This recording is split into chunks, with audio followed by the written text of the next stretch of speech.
There are stages of sleep that each of us go through during a sleep cycle, and every stage serves a purpose, restoring our body, repairing our cells, consolidating memories, and refreshing our mind.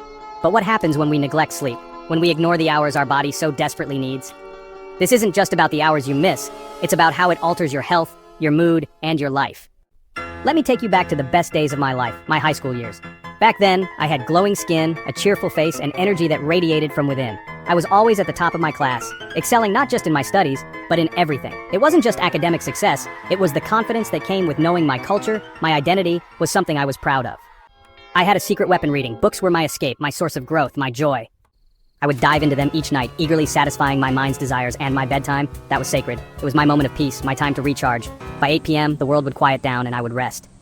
And rest I did, because I knew the importance of it. It made me stronger, sharper, more focused, and happy. Social relationships blossomed, positivity surrounded me, and comfort was something I had come to expect. Until that time came.